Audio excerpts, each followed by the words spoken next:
rate amongst all addictions. Yeah.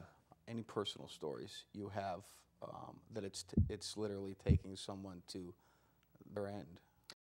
Yeah, there was a pretty famous story of a couple up in Saratoga County. This is 3 years ago.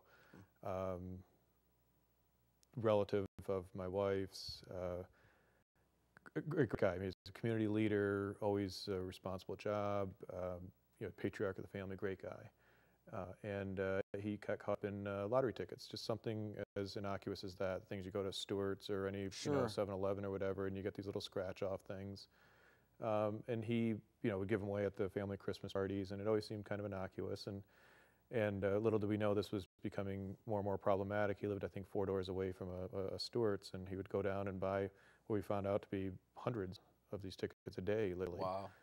Ultimately cleaned out his, 401k, savings, whatever.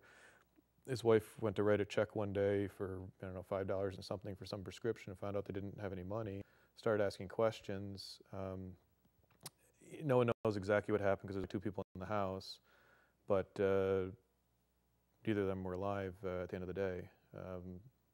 One person had been beat to death, and one hung himself.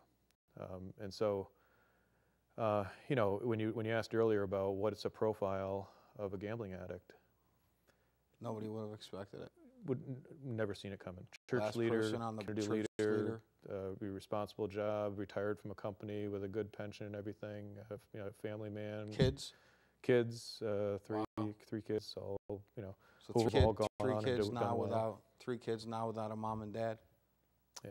So when you say it's the highest suicide rate, it's real, and it happens more than I think a lot of us think about. We're going to get into some final thoughts with John in just a few minutes. I just want to go over some questions. If there are viewers watching today that think they may have, or they may have a loved one that has a gambling problem, or it may just start taking a change. Got some signs that we'll also post on a website. Signs that someone may have developing a problem that could lead to, or may very well be, a gambling addiction.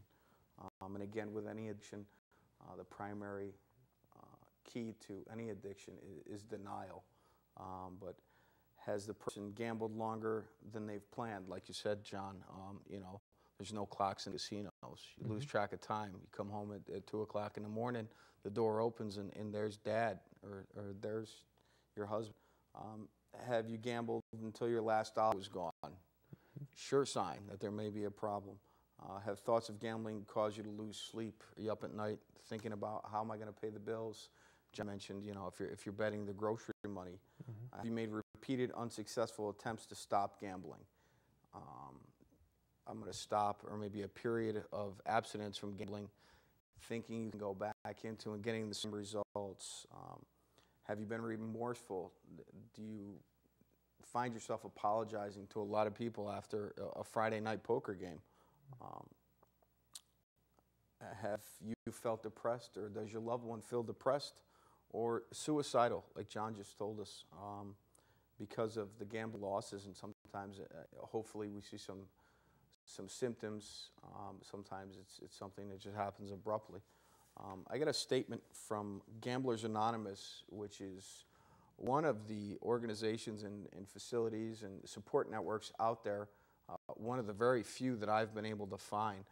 But I reached out, and I got a statement from Gamblers Anonymous International Services in Los Angeles, California, and this is from the International Executive Secretary of Gamblers Anonymous. Our fellowship was formed for the express purpose of helping the compulsive gambler overcome his or her problem. Gamblers Anonymous is a fellowship of men and women working together to solve their problem of gambling addiction. Anyone who has a desire to stop gambling may become a member. There are no dues or fees for Gamblers Anonymous membership. No outside assistance is solicited or accepted.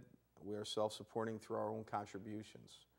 This program will work for anyone who will follow to the best of their ability the 12 steps of the Gamblers Anonymous Recovery Program, and who attends Gamblers Anonymous meetings regularly, maintaining contact with other recovering compulsive gamblers.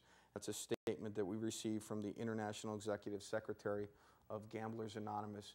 And we're also going to post on our website, InsideAddiction.org, a link to Gamblers Anonymous, some information to reach out and get your self-help or get a loved one, family friend, or loved one the help that they need before it's too late, before, you know, gambling has the highest suicide rate of all addictions.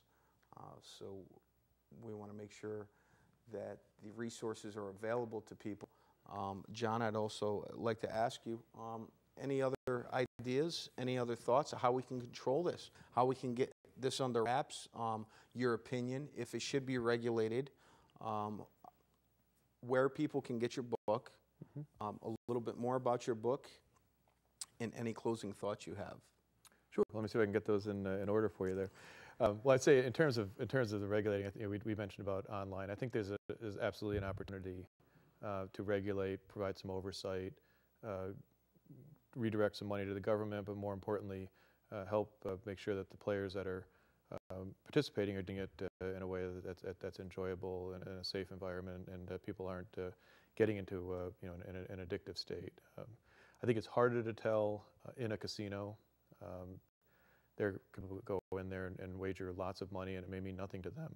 And there may be people that go in there wager maybe smaller amounts, and it means everything to them. So there could probably be more training, you know, done to help educate. Just like bartenders have had to become more acutely aware of. Sure, the tips program, where I know, for example, that's an example. Bartenders now, it's their responsibility. It's against the law for a bartender to serve a visibly intoxicated person. Right. See, right now, there's just nothing that comes back on the casino employee. There may be something that comes back at the casino, but if that same sort of way of going about it with people that go into land-based casinos and wager money, if the blackjack dealer, if the roulette spinner, whatever they call that, who spins the wheel is, you know, if these people who are face to face, not the guy who's the Gary Loveman, who's the CEO of Harrah's, who comes on during the commercials on World Series of Poker and says how much he wants to make sure everybody goes safely, but the person who's actually face to face with the person who's betting, that's the person who really needs to be the one who makes that call. Says maybe, you know, maybe you ought to, you know, call it a night. So I think there could be a lot more of those activities going on. You know, I think one of the things we might run here during the credits is a song that was written for Life on Tilt, which I think people might enjoy as they listen to it. And you know, we talk about warning signs of gambling and so on. This song really captures. It was actually written and performed by Cowboy Kenna James, who wrote the foreword for the book. He's a professional poker player and an aspiring singer-songwriter. We'll soon find out. And this really captures a lot of the imagery and emotion of the book. And there's a line in the song which talks about.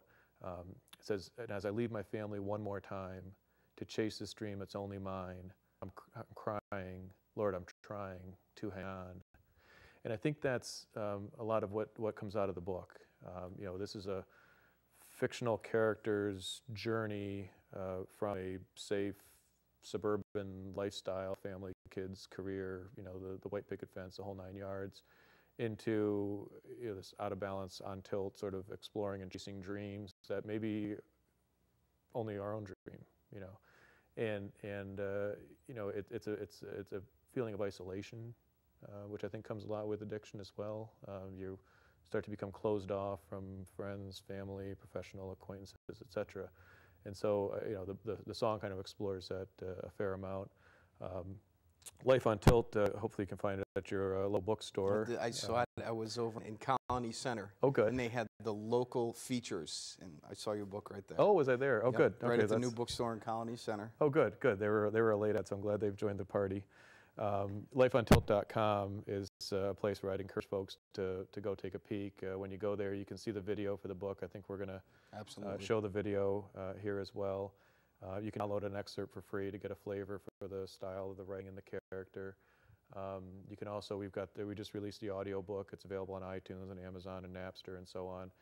But right at lifeontilt.com, there's a bookstore there, so you can go and find the lowest price in the book and order it straight through there, or certainly go to your local bookstore. I wouldn't want to deny them the business as well. There's some forums that we have there on the website where people have, you know, dropped by and either done reviews on the book or chatted about experiences. There's one that I remember recently that came in from a fellow who called me up out of the blue. He got my phone number from one of the local newspapers and wanted to share an anecdote from 1900, over 100 years